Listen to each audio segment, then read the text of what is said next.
What if the hardest season in your life became the foundation for your greatest impact?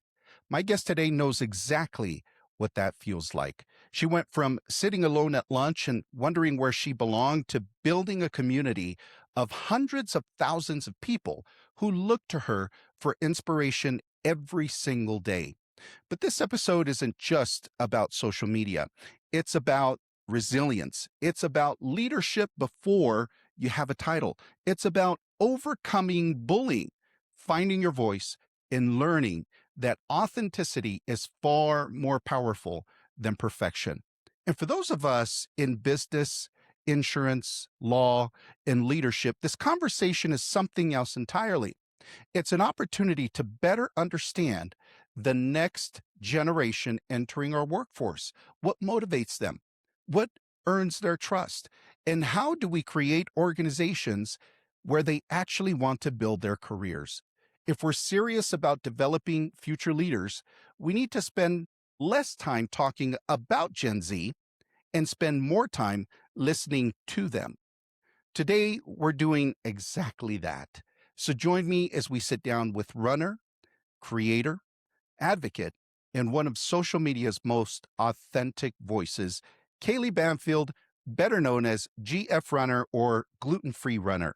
This is the Live Lead Legacy podcast. Let's get into it.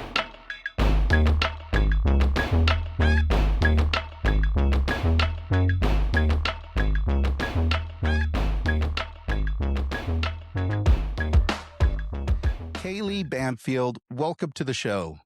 Thank you for having me. Man, I'm so glad that we were finally able to make this happen. For the purposes of today's episode, I want to start before the social media. I want to start before the followers, before the podcasting, and before all of this, right? Yeah. Who was Kaylee growing up?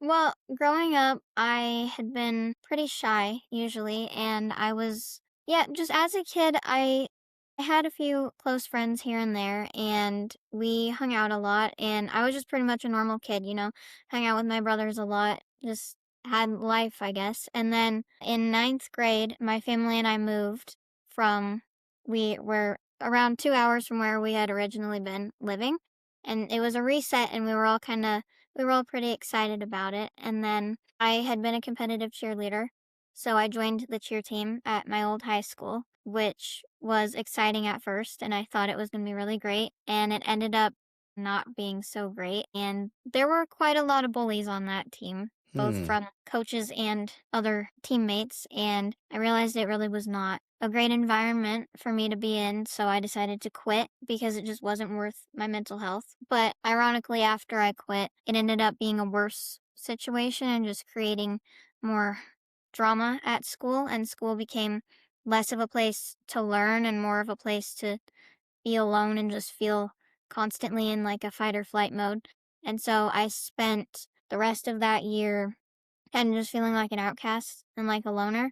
And that led into the rest of my high school journey, I guess. I moved high schools in between ninth and 10th grade. And after I did, I fell in love with running, but I was still pretty much alone. I was never the one that people wanted to sit with at lunch. I never had a partner for school projects. I never had any close friends, really. So I just kind of felt very alone and very isolated and kind of internalized that, I guess, and just believed it.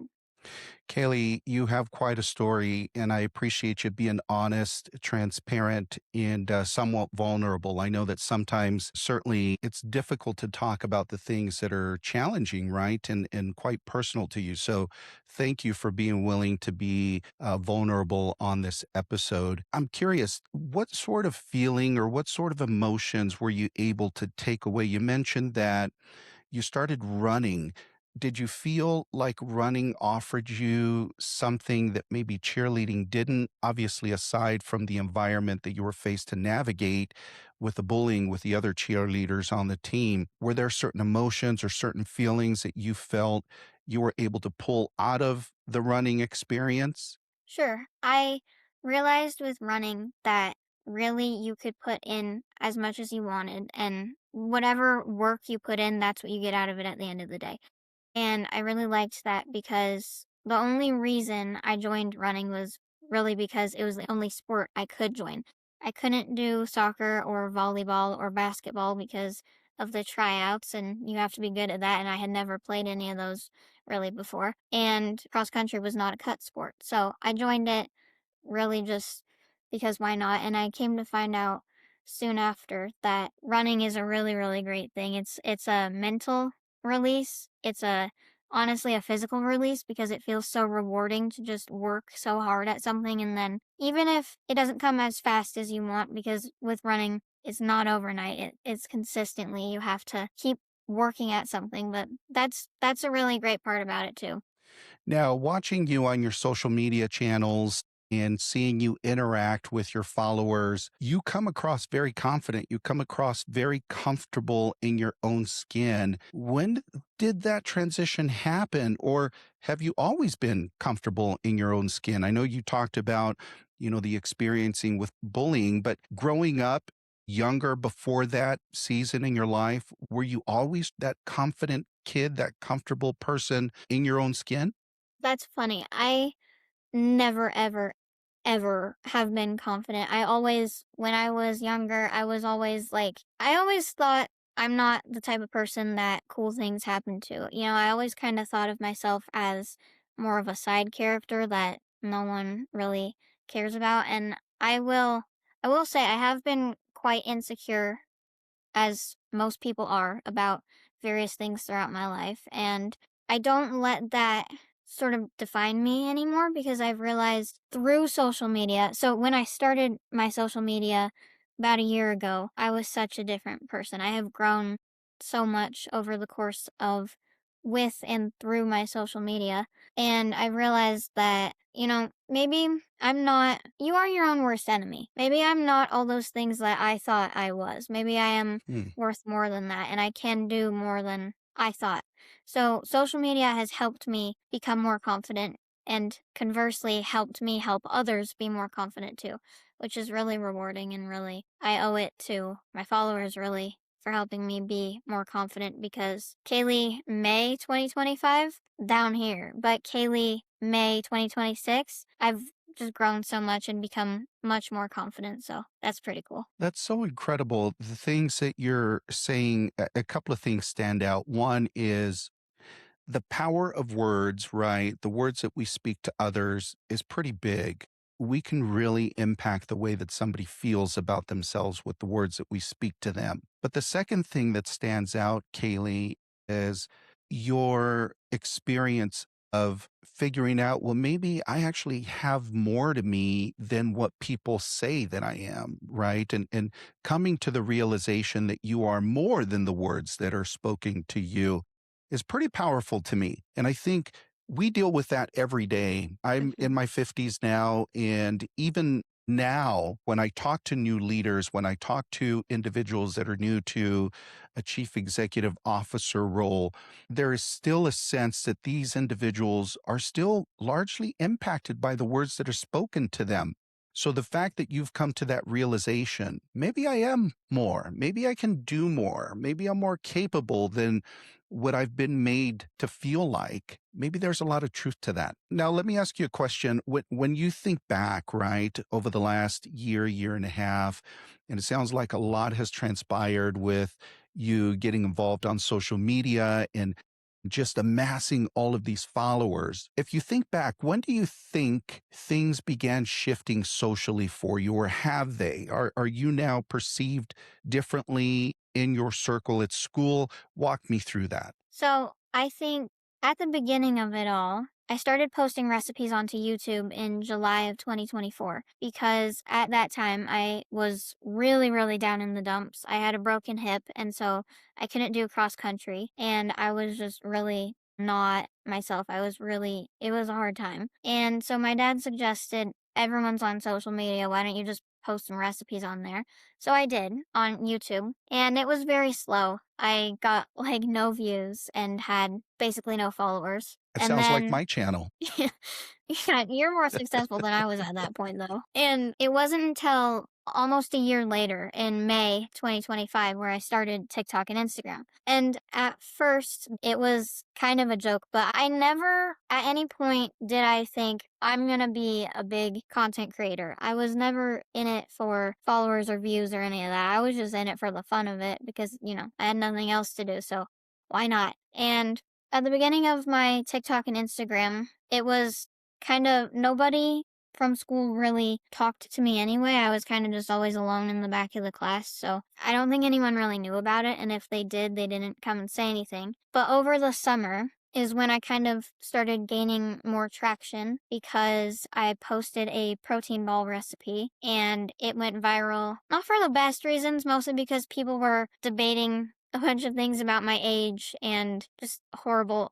I was getting a lot of horrible comments from that. But it went viral.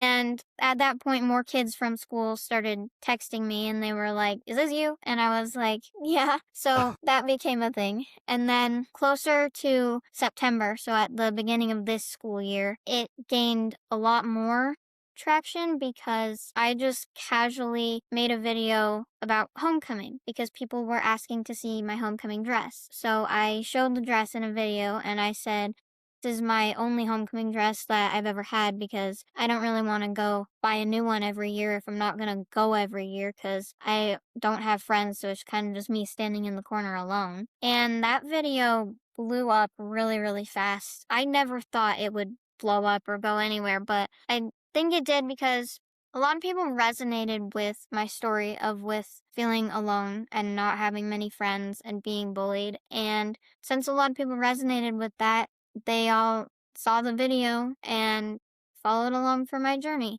And at that point, the video was definitely getting more and more views, and People Magazine even reached out to me, and I was on Chris Cuomo's News Nation.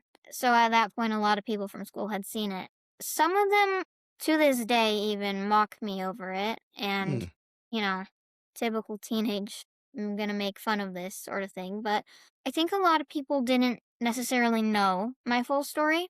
So some of them came out of the woodworks and were kind of like, "Hey, if you ever want to sit with me or do anything, I'm here."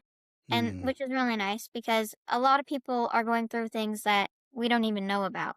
Yeah. I was alone and other people didn't necessarily know it, and there were other kids that were alone and I didn't necessarily know it. And so we've connected over that. Yeah, but for the most part now it's pretty 50-50 split with some kids making fun of me and, mocking my channel and mocking the videos I make because they're positive and kids thinking it's really cool. It strikes me just the level of maturity that you carry yourself with, Kaylee. And I have to tell you, that's extremely impressive. What an amazing skill and trait for you to have. I know that you've probably developed that level of maturity over time because of the hardships that you've had to navigate, right? Relationship wise. So I commend you for that. You've been very open with us about bullying. And first off, again, I want to say this publicly because I think it matters. There's probably a lot of people watching out there today who look at your life now and again assume confidence has always come very naturally to you. You're very articulate. You know exactly what you want to say, but that wasn't necessarily the reality according to what Yeah. you've been telling us. What was that season of your life actually like when you couldn't relate to anybody mentally? Did you have, other than, the sports aspect to your life, were there other outlets that you have to help you cope with that sense of isolation? I think, yeah, it's definitely not, confidence is not something I'm just naturally good at. A lot of my philosophy around that is fake it till you make it because then eventually it becomes true. But when I was going through some of the harder periods in my life, one of the things that really helped was my family and just having the bonds that I have with each of my siblings and my mom and my dad really helped. And my parents have definitely helped me with some of the perspectives that I have on life and just talking through things. So I think that's where that confidence kind of, even though it wasn't always there necessarily, or there to the extent that it is now, it has grown and changed and developed over time through that. Now, if you think back to that experience, Kaylee, was there something in particular that you said, man, that really hurt the most, right? Thinking back, was there something specifically or an element that you remember experiencing? Was it the sitting alone at lunch? Was it the things people were saying? Was it just a sense that maybe you at the time couldn't relate to anything or anyone? In your mind, thinking back, and of course, I'm asking you these tough questions because I don't see you in that frame of mind anymore. And I venture to think that there might be some young people that are watching this episode that may be experiencing the same thing. Can you recall what hurt most in your mind if you had to pinpoint something from the experience? So I think something that really hurt was just kind of the combination of all of it. It was the comments from teammates. It was the constant me sitting alone at lunch and, getting kicked out of the table, but then kids purposely walking around by my table and throwing things at me. And then just making the classroom feel very hostile. And then it led through into life out of school and with people texting me and getting things on the weekend involved. And it just made the entire combination of it really made me feel just so down and so attacked as a person, I guess, because nowhere felt like a reprieve from it all. Hmm. It was just all at once 24/7, especially with school being 5 days a week and then the weekends having no one to hang out with or, you know, it was just tough all around. And I think when you have no break from that, it gets even harder to escape it at all. Did you ever find yourself ever maybe starting to believe the things that some of the folks were saying about you? 100%. Yeah. Yeah. Now, how did that aspect affect your confidence day to day? Just thinking, well, maybe they're true. Maybe what they're saying is true. How did that affect your day to day confidence? I went through pretty much every single day of ninth grade year believing that I was ugly and that I would never be successful and that I would never have any friends and I'd be alone for the rest of my life. I believed it wholeheartedly. There was no shadow in my mind that said, no, that's not true. That's just things people are saying about you. I 100% really, really was down in the dumps at that point. It was really tough. Hmm. And it was only at the point where I switched schools between ninth and 10th grade and I realized that just for my own sanity, I can't believe that. I can't feed into that narrative because then it will become true. I realized I have to find something that makes me happy. I can't just rely on what other people think of me because if you only do things for other people or only do things for how you want other people to perceive you or how you believe other people will perceive you, you're never going to be truly happy. You have to look inward and figure out inside what makes you happy. What do you see in yourself that you want to change?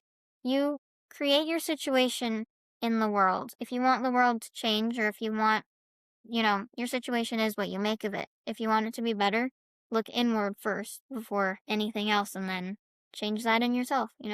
Absolutely. Truer words have never been spoken. It's interesting to me that it seems like you had an aha moment.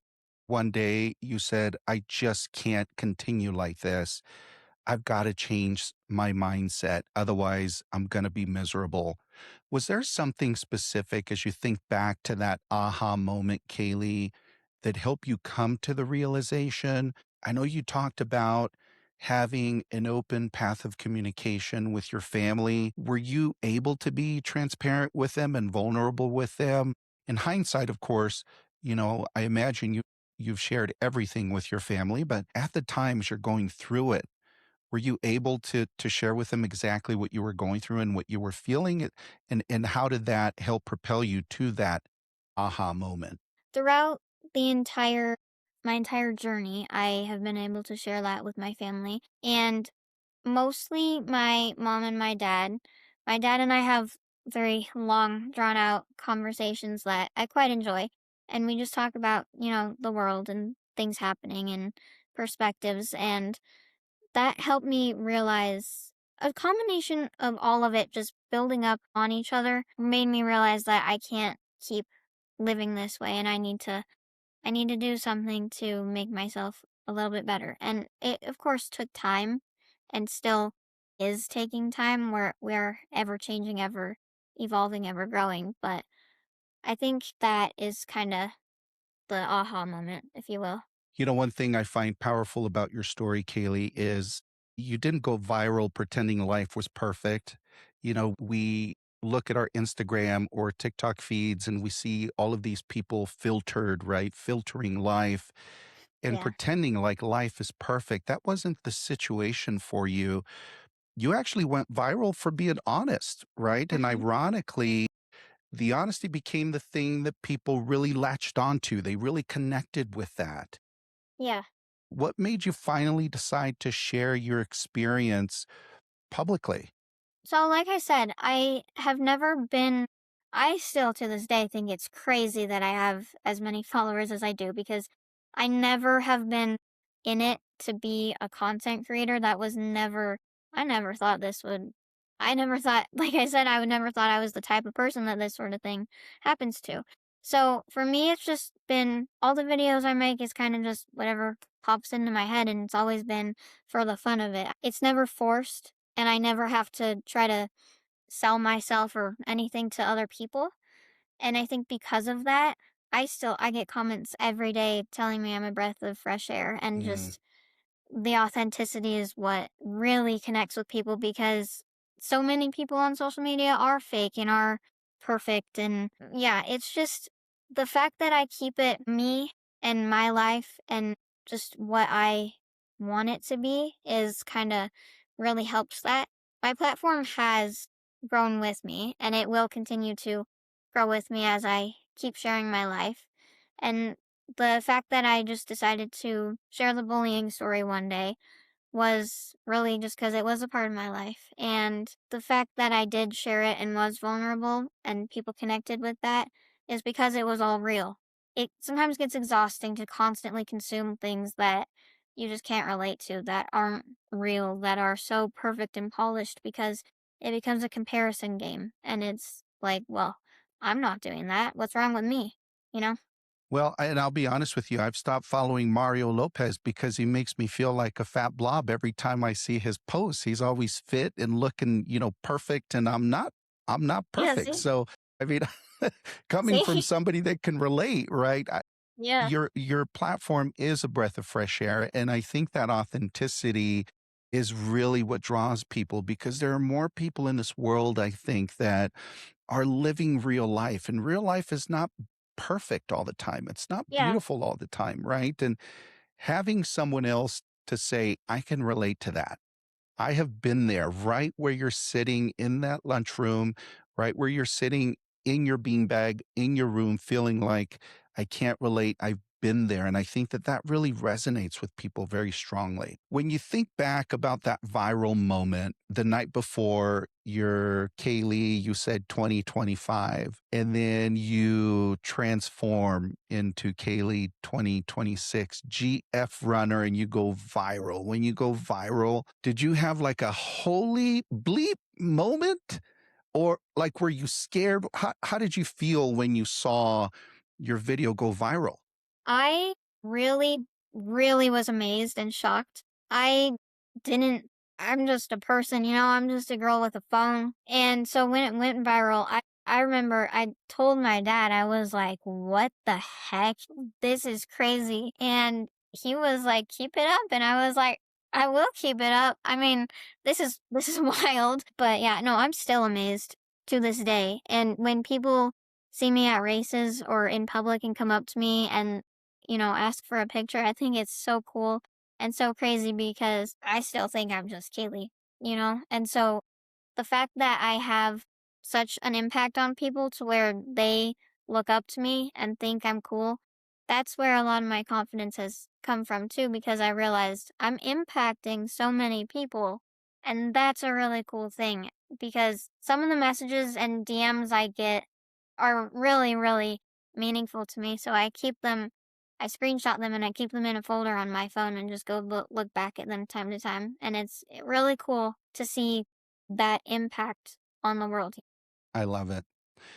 When you think back about that moment that you felt, man, there are people that feel like I do, right? And I'm Hmm. sure that that was a great sense of validation, a great sense of encouragement for you. I'm sure as you continue to get those types of messages, it feels pretty good. But what does that do to your personal view, right, of yourself to hear when strangers online, people you've never met, right, come up to you or maybe send you messages and really just edify you and encourage you? What does that do to your self-worth? It makes me feel really, really good. But at the same time, I have sort of this kind of imposter syndrome with it.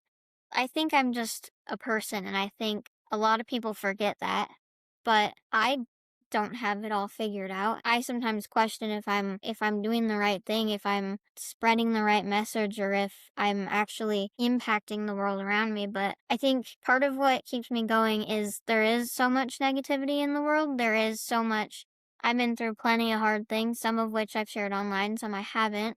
My platform is more than just me and more than just gluten free runner, but it's a place to spread more positivity and encourage people around me to be positive because if I do that, maybe it'll be like a domino effect and more people will just put positivity into the world. Be happy, find a sense of motivation or something from just a simple video that I make or feel less alone. I really think everything happens for a reason.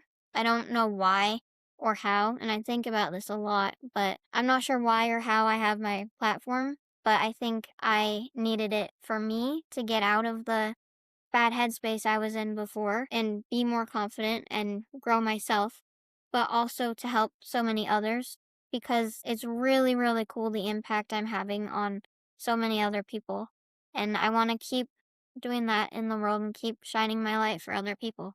Very, very well said, Kaylee. What's really interesting to me is that a lot of people spend a great portion of their lives trying to look accepted, right? Posting those filtered videos, those filtered photos on social media, wanting to convey a life of perfection. And secretly, they're feeling completely alone and maybe empty, right? And Yeah. the smiles are veneer that they're posting on social media. Then someone like yourself comes along, is courageous enough to share their true journey, the truth, right? And suddenly you've got hundreds of thousands of people going, wait, that person is me too, right? I Hmm. feel that way too.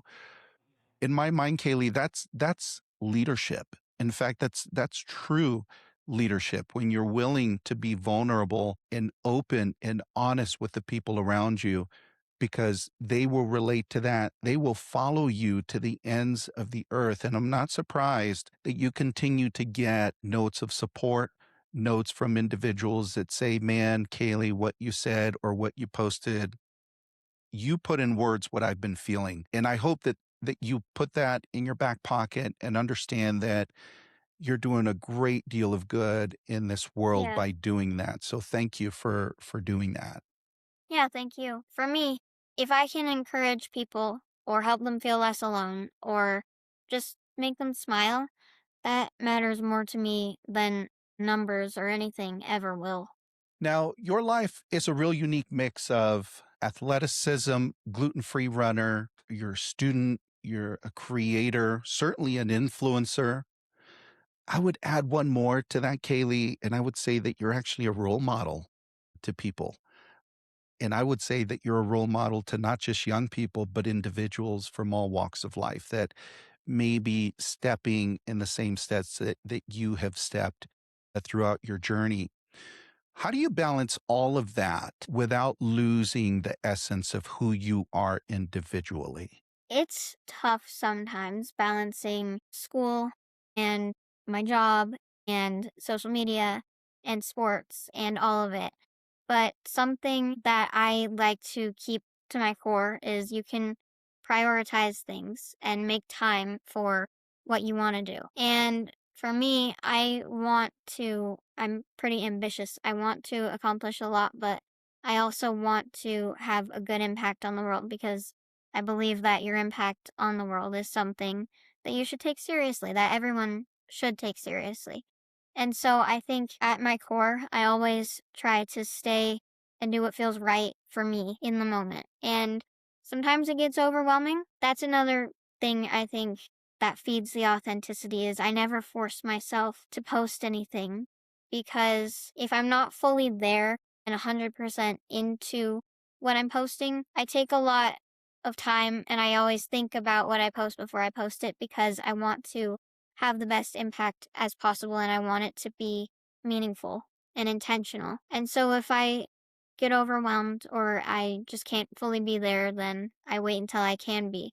And I don't try to rush myself into doing things so that I can always put the best foot out there that I can. I love it. And I'm sure you always have your family next to you to remind you who you are, right? And to keep you grounded.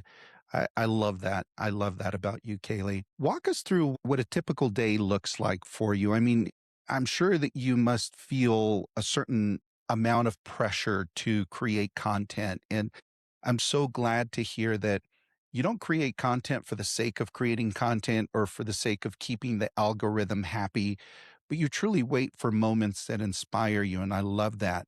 How do you handle that pressure? I will say the impact that people have on me and my comments and my videos sometimes is a lot. And sometimes waking up to, 200 people every single day telling you everything they hate about you or sending you threats gets to be a lot. But I try to remind myself that they don't know me, probably never will know me. They know about me what I put online, but they don't know me. Mm. And so I remind myself that just do it for you. Don't do it for them. You don't have to put on a show. Do it for you and do what feels right to you. And that is still hard.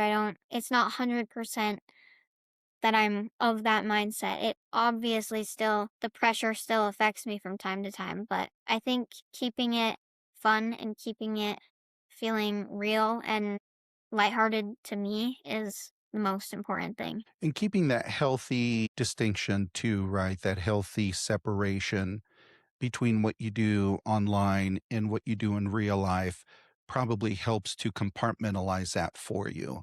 Yeah, Understand that, to your point, those people are commenting on the content. They're not commenting on Kaylee as a person. yeah. I love that. What's harder, in your opinion, for people to realize about social media? Is there an element that you think, man, if only people knew, right? If only people knew that as a content creator, as a legitimate influencer in social media in this arena, people often underestimate this. What would that be? I think a lot of people have told me at school, kids, even teachers, have told me kind of my value and what my videos mean to other people, which is crazy to me that they seem to know that better than I do. But they tell me that my videos are cringy and I should give up, or they make fun of it, or whatever. And I think that's a little crazy because I know who my followers are and I know why I make the videos. I make my videos primarily for people like me that relate to me, other girls and boys in high school and middle school and college that can relate, that go through similar things. And I think collaterally, my videos speak to people way outside those ranges. I have a lot of parents and grown adults that follow me too, which is awesome. But I think sometimes with that, there's a bit of a disconnect between what me as a teenager says and what someone in their 60s is going to say. So I have sometimes some of those people coming out and trying to, parent me, which I appreciate that they care for me and everything. But sometimes that gets a little hard when I have people telling me what I should and shouldn't do when they don't know me. And I think another thing that sometimes people don't fully understand with social media is I put a lot into the content I create because I do want it to be I want it to be valuable. I want it to spread a good message. I don't just want it to be kind of just there for the sake of it. I want it to be meaningful. So I often think about what I post, and I think about how people will respond, and I think about what value it will provide to people. So it's not for me just a quick little, I'm gonna take 30 seconds to post this video and call it a day. It is something I do put work into and I do put effort into. And a lot of people get lost thinking that social media is so quick and so easy and you just do it, but that's quite opposite from the truth. It's very well said, Kaylee. I think that there is an underappreciation for the skill to create content. There really is a format, right? And a formula that works better. And I think you've tapped into that. And I think a lot of individuals, particularly folks from my era, underappreciate the skills that you're actually picking up throughout the course of creating this content. So, bravo to you for figuring that out. You said something earlier about you talked about wanting to keep your content authentic, right? And honest, mainly because so much of what we see online just feels manufactured and fake. And I used the word veneer earlier. Can you tell me what does the word authenticity actually mean to you? Just being me and not hiding bits and pieces of myself for other people to please other people that I don't know. I think I will always do what makes me happy and what I want to do. And that's something that I try to say in my content and I try to preach through my content as well is that I always believe that you should be yourself no matter what other people may or may not think of you. Even though people tell me all the time that what I do is childish or I shouldn't do this because blah, blah, blah, blah, whatever reason. I don't let that get in the way of my goals and what I want to do with my life at the end of the day. I love it. I love it. Can I tell you just a little bit of edification for you here? There are companies out there that are paying hundreds of thousands of dollars to young people like yourself wanting to tap into the skills to develop engaging social media content for the purposes of marketing their businesses. So the fact that individuals have told you that there's no value in what you're doing couldn't be further from the truth. There's not only a moral and community value to what you're doing that is building people up, giving people a place where they can come and have community and hopefully feel better about their life's journey. But there's also a great deal of commercial value behind what you're doing. So I encourage you, keep it up, continue to grow, continue to put time into it.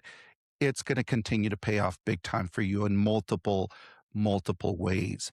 Now, with that being said, Kaylee, you've got hundreds of thousands of followers through various platforms. Do you ever feel, and I know your aim is to be authentic, and I see that about you, and I hear that in your voice. But knowing that there are going to be hundreds of thousands of people looking at this content, do you ever feel the pressure to polish it up a little bit or to, maybe one day you're having an off day, but man, you got to put on that face for the camera, right? You got to put on that smile. You ever feel that pressure at all? I wouldn't say I necessarily feel the pressure to put on a certain face for the camera. There have been days where I'm anxious or upset about something and I don't necessarily hide that in my videos, but I will say some of the things that I do get insecure about, like for example, people calling me childish because of the way I look, or people told me the other day I got multiple comments telling me that I shouldn't bake cupcakes because that's something that kids do and I need to stop skateboarding and riding my bike with my brothers because that's a childish thing. Sometimes I get in my head about that and I really think maybe I shouldn't post this video of this cupcake recipe because what is someone going to say about Mm, that? Maybe I shouldn't post this picture of me and my brothers riding our bikes because people are going to think I'm a kid even more, which is something that makes it hard for people to take me seriously. But in those moments, I kind of just think the people that follow me for me and not to criticize me and be a troll won't care about that. They'll see the happiness and it'll make them happy too. Let me ask you a big question here, and I want you to really think about your response here. I shared with you somewhat jokingly, but in all seriousness, how Mario Lopez makes me feel sometimes with a six pack. Do you feel like young people today struggle with identity because of social media, because of what they're being exposed to on Instagram and TikTok and so on? I think largely yes. I I've always been short, but I didn't necessarily think I looked that much younger than my peers. When I'm at school, I really don't think I look that much younger. Shorter, yes, but younger, not necessarily. I think that social media, something I've noticed is that a lot of people look very similar, dress very similar, and so we get an idea of what an 18-year-old girl is supposed to look like. But in reality, it's skewed the real truth of what people, there's no one encompassing look that people of a certain age are supposed to have. But I really think that social media and the trends and kind of the fads have skewed our perception of what we want to and what we believe other people should look like. Very well said. One thing that people may not realize about you, Kaylee, is you're not just creative, you're very competitive intellectually as well. You're a Yes. two-time state champion, and correct me if I'm wrong here, in business law as part of the FBLA Association. Did I Yeah. say that correctly? Yeah. Man, I got to tell you, that's a serious accomplishment. Thank you. Congratulations on that. Thank you. If I might ask, what interested you in business and leadership to not only become a part of the association, but take it so serious to the fact that you put in the work to become a state champion not once, but twice? I think first, FBLA, I didn't really know what I wanted to do with my life, I guess. But when I joined FBLA at the beginning of ninth grade, I chose business law because I have had, my parents are both in the business world. And over the years, I hear them talk about their jobs. I ask them questions about their job.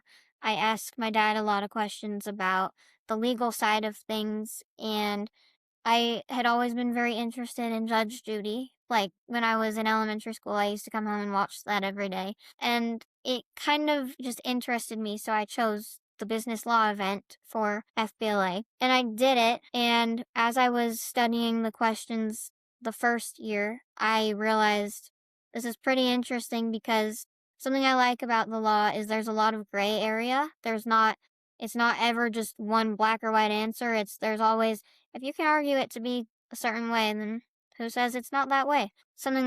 That's something I really like about it. But as I kept going back year after year and studying the business law material, I truly found it very fulfilling. And then I joined mock trial at my school and played the role of an attorney. And I realized that I really liked seeking out pieces of information from the cases and crafting an argument. And I liked the objections and I liked the case law that you go off of, and it just all felt very rewarding to me. So with FBLA, I figured I should just put my whole heart and soul into this and just go for it and work hard at it, and I threw myself at it. I studied LSAT material. I studied various cases from over the years. I made tons of flashcards and I just committed myself even when I didn't want to, because there were definitely days that I was just done and tired and I didn't want to. I always set aside time to make sure I studied at least 30 minutes a day. Mm. And I did. And it was hard, but I kept reminding myself, okay, the test is in April. Just keep it up till April and then you can be done. And I kept it up till April and I achieved my goal twice, which is pretty cool. It is astonishingly cool, Kaylee. I got to tell you, the amount of work that goes into that preparation, I'm sure, is vast. And your level of commitment to that process is very, Very impressive. Have you ever found yourself in mock trial yelling out, "You can't handle the truth"? No, but I No. have gotten pretty frustrated. That line is from an old movie. Your parents would probably remember it. An old military movie that had a trial scene in it. One of the stars Yeah, yells out, "You can't." Anyway, I I think know I know what you're talking about. I'm Yeah. corny. I know that's what parents do. Let me ask you a question. So clearly, you're looking at a career in business law. Have you thought about already at your young age? And I know you're getting ready to venture into the next season of your scholastic journey, which you're getting ready to head off to college soon. Have you thought much, Kaylee, about the type of impact that you want to have in business law or in the world of business itself? With law, I want to improve myself and feel rewarded and accomplished at the end of the day. But I also want to improve the world around me. And there are a lot of people affected by a lot of different things that the law can solve. And the law is pretty messy and it needs a little bit of cleaning up in some regards. And so I would like to have that impact, but I also do want to be rewarded and feel like I am doing something that makes me feel good and feel accomplished and feel like my work paid off, but also has the potential to help others. So that's mainly one of the big reasons I want to go into it. That's fantastic. I myself have launched a couple of businesses in my time. I consider myself an entrepreneur at heart. Would you say that your experience navigating social media, the business element that come with that, and then also FBLA, have you felt that that has shaped to a certain degree as a young person how you yourself think about entrepreneurship?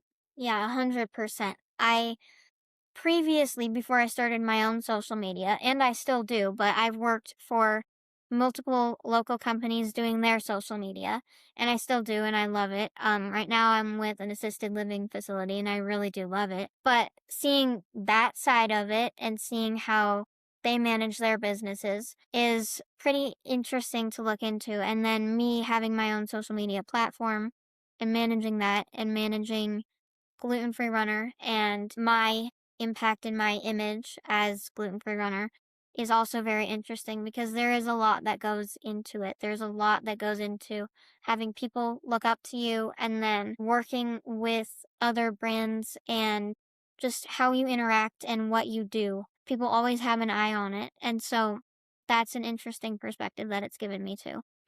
Absolutely. Maybe you can make a tie-in too, if you haven't already, creating a business around your recipes, right? And actually at some point develop enough capital to have a facility that is actually producing your recipes that you can then market through grocery chains, etc. And you don't even have to pay me for that idea. Yeah, that would be really cool. Selfishly, Kaylee, I really wanted to also reach insurance leaders through this episode. If I'm being totally authentic with you, I really feel like our industry, the insurance industry, struggles. We struggle to attract younger talent. Sure. Um, gosh, we've been talking about it probably for the last 10 years, quite honestly. We have foreseen a major talent gap. A lot of individuals that have worked for the insurance industry for many, many years are retiring, mass exodus of people retiring, and we don't have nearly enough interest from the younger generation to come and work in the insurance industry. Sure. From your perspective, Kaylee, do you think that young people want employers with certain elements or certain characteristics? What are those characteristics that young individuals that are getting ready to go into college, like yourself, may be wanting to look for, right, as an employer in the future as you enter the workforce after you graduate from college? So, something like insurance, I've done insurance in FBLA as my second event, insurance and risk management, and I realized it is a little bit boring to a lot of people. Excuse me. Excuse me, Kaylee. I mean, I talk to my dad about it a lot because he's in the industry and it's a very It can be quite tedious, and I think that intimidates a lot of people wanting to go into it. For me personally, as a Gen Z, what I'm observing from other people around my age, I think we want jobs that are not just that have value and that make us feel valued as well.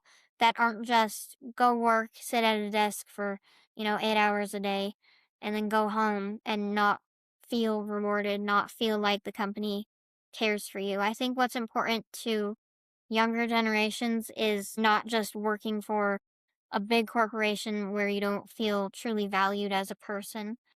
Well, that makes a ton of sense. And what I'm hearing you say is that sometimes, in order for you to have a bigger impact on the individuals you're trying to attract as talent, instead of being bigger, you really have to be smaller in terms of your mindset, right? And think of impact over a large footprint is what I'm hearing you say.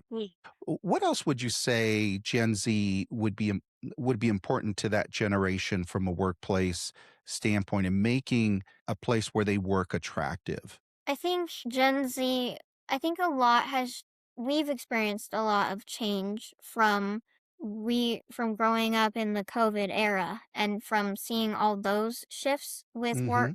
Hmm. And I think a lot of Gen Z is perceived to be lazy or just entitled or not wanting to work, but I don't think that's necessarily true for all of us. I think a lot of us are very driven and we want to do things, we want to work and have a good work ethic. And a lot of us want to seek out jobs that reciprocate that value to us.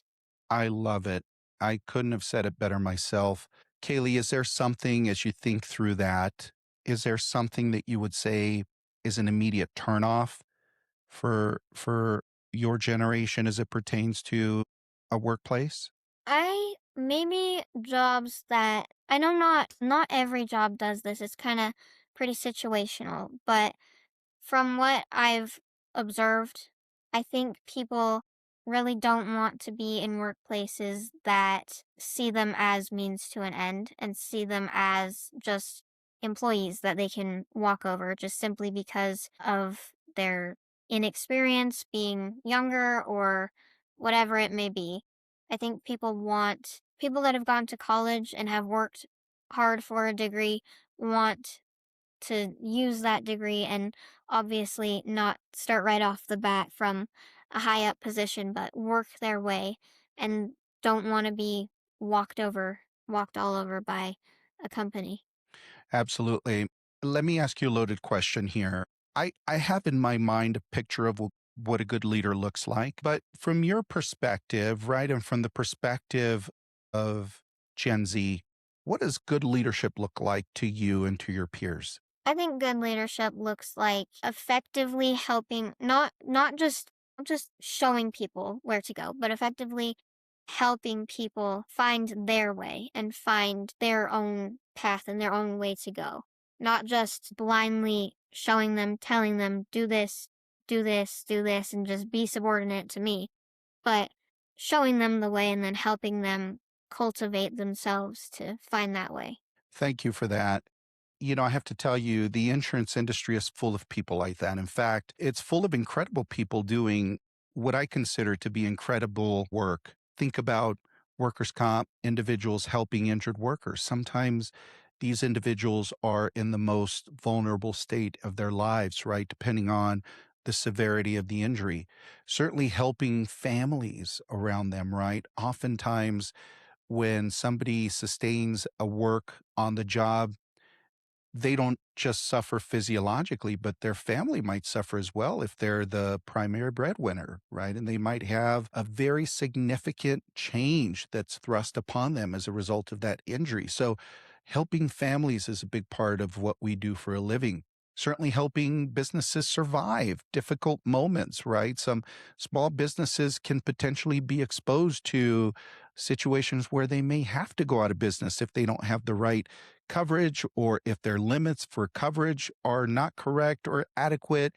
We really help people navigate important scenarios like that. But somewhere along the way, I sort of feel like we forgot to communicate purpose to younger generations that may be looking for work or maybe entering the workplace in the next, 2 to 3 years, maybe 4 years, right? From your perspective, what do you think would make an industry like the insurance industry, being one of the oldest industries that exists, exciting and meaningful to someone your age? I think the fact that it is one of the oldest industries to exist shows its value and why it is important.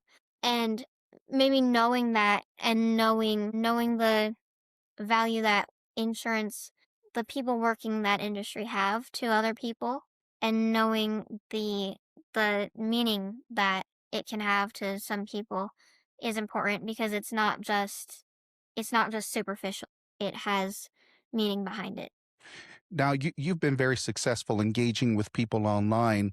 Would you say that, in the interest of reaching Gen Z and younger generation for the purposes of creating more excitement around the insurance industry, right? Maybe other industries like the legal industry can take cues on this as well. But would you say that storytelling matters to younger generations? Yes, 100%.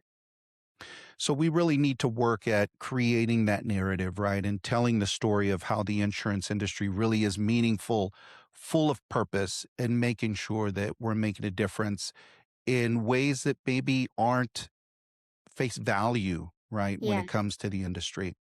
Let me ask you a question. When you go into the workplace, and I know I'm asking you to look far into the future here, Kaylee, so I appreciate you being a good sport. Do you think that young people want to feel seen individually? As organizations, I think we oftentimes lump communities together. So you've got the techies here, you've got the creatives here, you've got the operational folks here. Is it valuable to young people or important to young people to feel seen as individuals? Yeah, I think that really helps them connect more with what they're doing, and the people they're doing it with is to be seen as an individual. That's fantastic. I think older generations, as you mentioned earlier, misunderstand younger people. Some professionals from my generation, and I'll just echo what you said earlier, may think that Gen Z is a bit soft, right? They might think that Gen Z is a bit relaxed about the priorities. And you are case in point for that assumption being inaccurate, right? Mhm. You're a hard worker, you are focused, you are determined, you're ambitious, and I couldn't be any more impressed with you, which is fantastic. I actually think, your generation, when you really look at it, is very emotionally aware in ways that previous generations, like my generation, is not. Gen Z folks, you guys talk very openly about anxiety and identity. You talk about burnout, you talk about belonging. My generation struggles with being transparent about those types of issues, Kaylee. Yeah. We were taught at a young age to suck it up. If Yeah. you fell on the playground and you hurt yourself, it wasn't uncommon for your parent to say, rub it off, rub some dirt on it and keep going, right? That's not the case in today's generation. And I think that's an important distinction to make, particularly as we endeavor to engage younger professionals or younger generations looking to become professionals in the very near future. From Yeah. your perspective, what do older leaders misunderstand most about your generation aside from the things that you mentioned earlier? I would agree with a lot of that. I think my generation is more emotionally oriented, and that can be good and bad, just like anything, but I think there's a lot of progress being made with that, and the disconnect between older generations and younger generations on that level plays a big role in those things. I agree 100%. All right, let's shift gears a little bit here as we start to wind down our time together. I definitely want to give the people what they want, and I'm going to ask you some rapid fire questions. Some of them have nothing to do with social media, have nothing to do with business, okay? So you can't All right. overthink it. You just got to word vomit on this here, okay? You All ready? right. Yep. All right. Favorite running snack? My protein balls. Most embarrassing running moment? I've been chased by a goose on 4 separate occasions. Like, full on chased. 4 occasions? Yeah. I love it. I love it. Favorite musical artist right now, or even artist just in general? I like a lot of Queen, Michael Jackson, Prince, and Luke Bryan. Wow, I am impressed with your taste. I like your taste. Dream brand collaboration. I might be able to make it happen for you, by the way. Some very important people watch this podcast. Really. Hmm. Either Brooks, like the running shoe, or Jeep or something. Oh, there you go. There you go.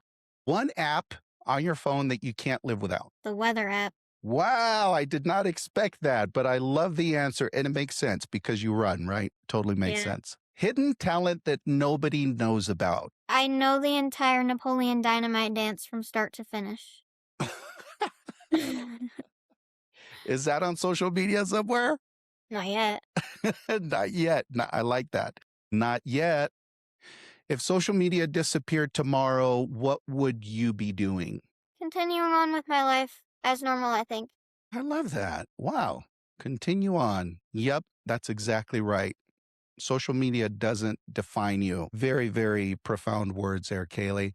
Last one word your followers would use to describe you. Sunshine. Mm, I love it. I lied. One more. One word that you would use to describe yourself. Ambitious. Fantastic. Fantastic. You know, when people hear the word legacy, Kaylee, they usually think about success, right? They think about money. In some cases, they think about awards. Social media folks wanting to break into the scene think about followers as a legacy, right? But the word legacy is really more about impact. What kind of impact do you personally hope to leave behind? A positive one in any way that I can. I want to leave a good taste in people's mouths. I want them to inspire others to do the same. I want to just encourage positivity and motivation and love and respect for yourself and others. I think that's the most important thing. I myself have two daughters, 10 and 12 years old, and I promise you they are going to watch this episode from beginning to end. But can I ask you, what do you hope young girls that watch this podcast learn from your story? They are not all that other people lead them to feel like they are, and that you can do anything for yourself with whatever amount of work you put in. You can achieve whatever you want. As long as it makes you happy, then you'll always be successful.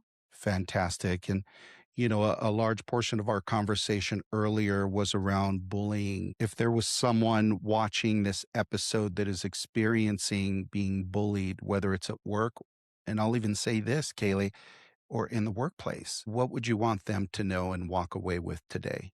You're not what the person bullying you has in their mind. You are so much more than that, and you know your value. So don't let other people take that away from you. Fantastic. Last question for you. If you had a crystal ball or three wishes, and one of those wishes would be, man, I wish adults understood this about teenage mental health, what would that be?